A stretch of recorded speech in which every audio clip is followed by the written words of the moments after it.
It's Tanya with Riley and Company. Welcome to another Coloring with Tanya video. I think you're going to like this one. Might be one of my favorite dress-up characters, but then I say that every time we release a new dress-up character. But check this out. Aren't they fun? Little sharks. Now, on this one, I'll show you what they look like. This was my sample that I did the first time. And it took me a while to get here because there's no specific color that is this color. So I'm going to show you how to add different colors to make kind of a shark gray, right? I have all kinds of notes of what I used and stuff. But here is the stamp set that we are starting with, okay? And we are going to start with a basic, let's start with a C3.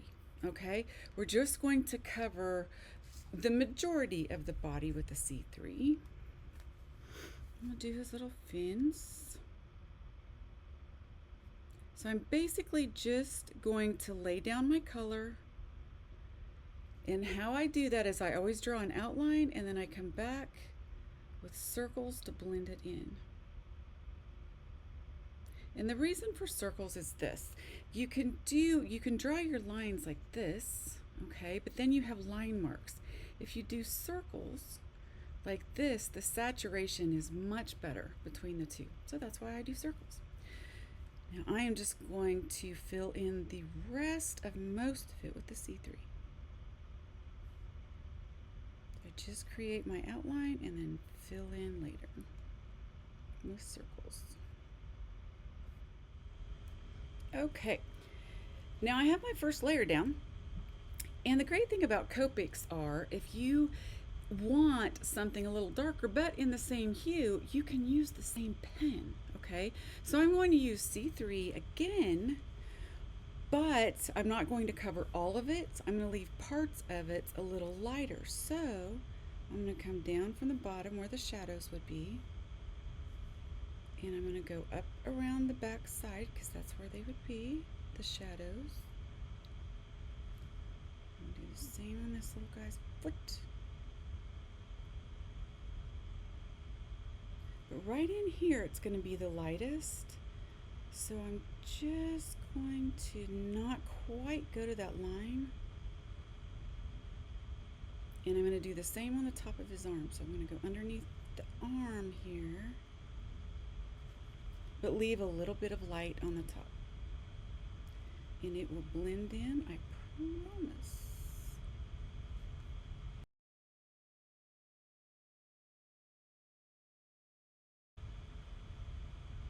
See how that works?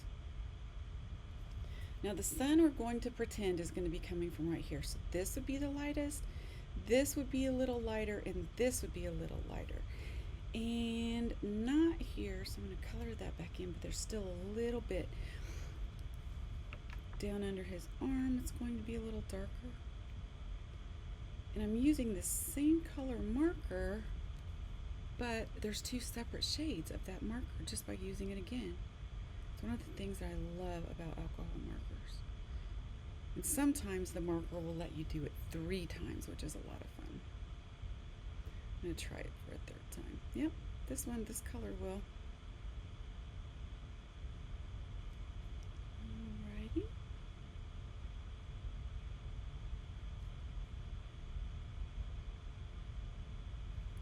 Now, the insert part is really kind of a white, right? But we're not going to keep it white. I am going to use, let's see, a C1, I'm sorry.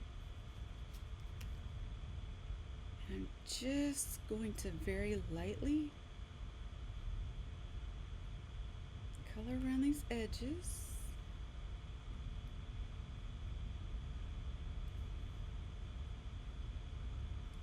And I'm just simply laying a little bit of gray. You really can't see it much because C1 is a very light color. But I'm going to come back in with a W colored brown, which is a warm brown. So a C gray is a cool gray. I'm sorry, it's not a brown, it's a gray. And a W is a warm gray. So these are both considered grays. One's warm, one's cool. So I'm going to take my W0 and I am going to go back on top of this, and it's really not going to do much. It's going to help it blend really well, but it's going to give it just a tint of brown, so it's not quite so harsh.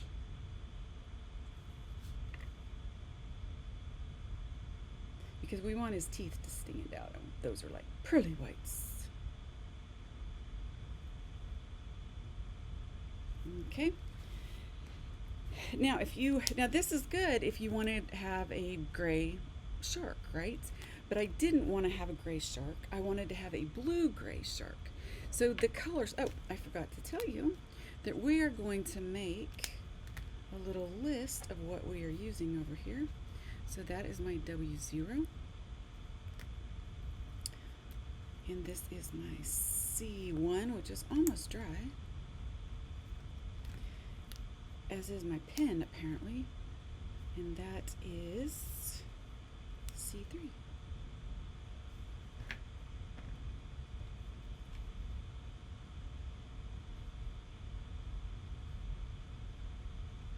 Okay. So what I'm going to do is I want to make him a little more blue. Now I have several blues that I can work with, and I encourage you to try this along the side of your paper. For example, we can go along the side and just make 3 little piles of, or C3, right? Because that's what he is right now.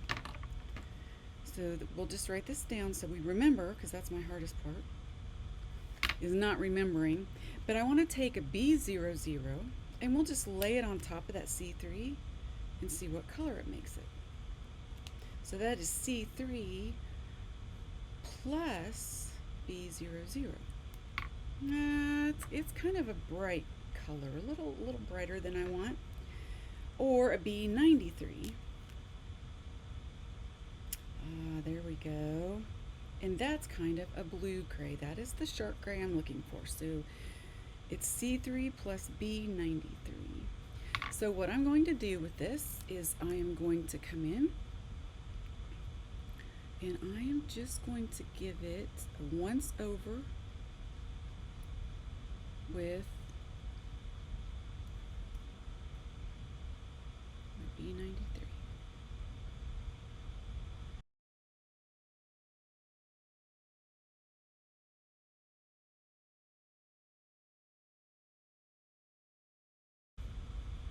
Okay, so this is completed with the B on top of it. Looks a whole lot different, doesn't it? Still a gray, but more of a blue. Now I'm going to use the second color rule, use the same pen again, and I'm going to create shadows with this guy. And watch this. I'm going to flick up a little bit from the bottom.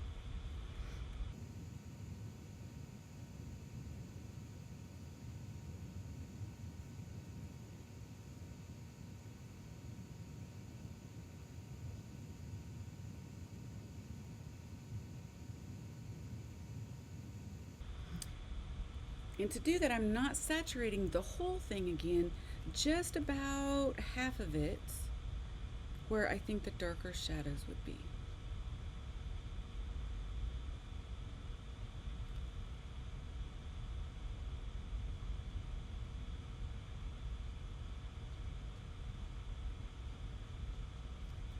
All right, good. Now I'm going to try it a third time and see what we get. Oh yeah, that's nice. It'll give you the same shade, just a little bit darker, so we can create some fun shadows. Under his arm. And definitely back in here. And on the bottoms of the feet.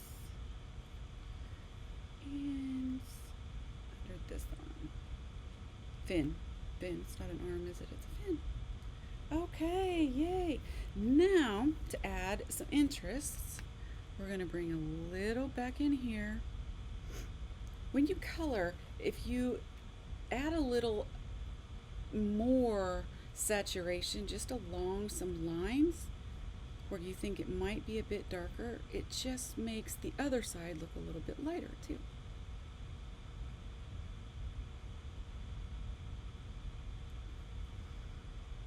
because we really want to accentuate those bright pearly whites that he has. All right, now that's B93.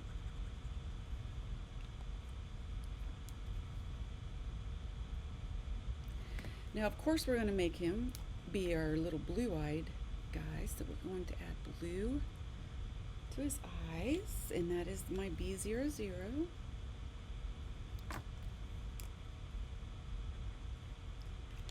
Now, you can stop right there if you want, but I'm not going to.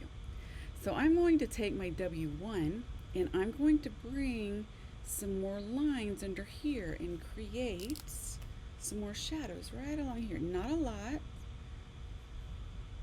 So I'm going to use just a little bit. So don't be afraid to combine colors, blues and grays. It gives a lot of interest. And you can create colors that you don't have in your arsenal anyway. All right. Now he's going to have a little along the tooth line, right? And along that cute little grin. And on the underside here. And I'm going to put that up there. I like to keep my colors together because when I'm pulling them out of my case, then I can pull them all while I'm in one spot. I am going to use just a wee bit darker of a gray now to give our final shadows, and that will be my C5. Now the darker it gets, the less you're going to use, okay? Keeping in mind that the sun, we want to come from that angle, right? So under here, there's going to be just a little bit, and under his arm, of course, and definitely his little fin here, and probably a little bit right here. Now I'm barely touching the paper with this, barely, barely, barely. And again, I'm just going to accent this little corner right here, and under this.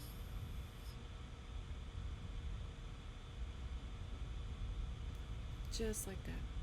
Isn't that fun? You can even go along this little edge if you want.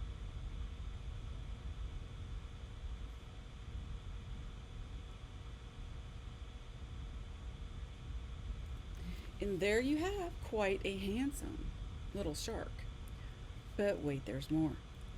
If you would like your shark to look like he just ate something, like I did on this one, right? All you have to do is take a little red, all right? And I'm using an R37, all right? And I just really literally just dotted it along there. And you can have a little drip, couple drips going down if you want. There you go. Thank you for watching, and I hope to see you again next time.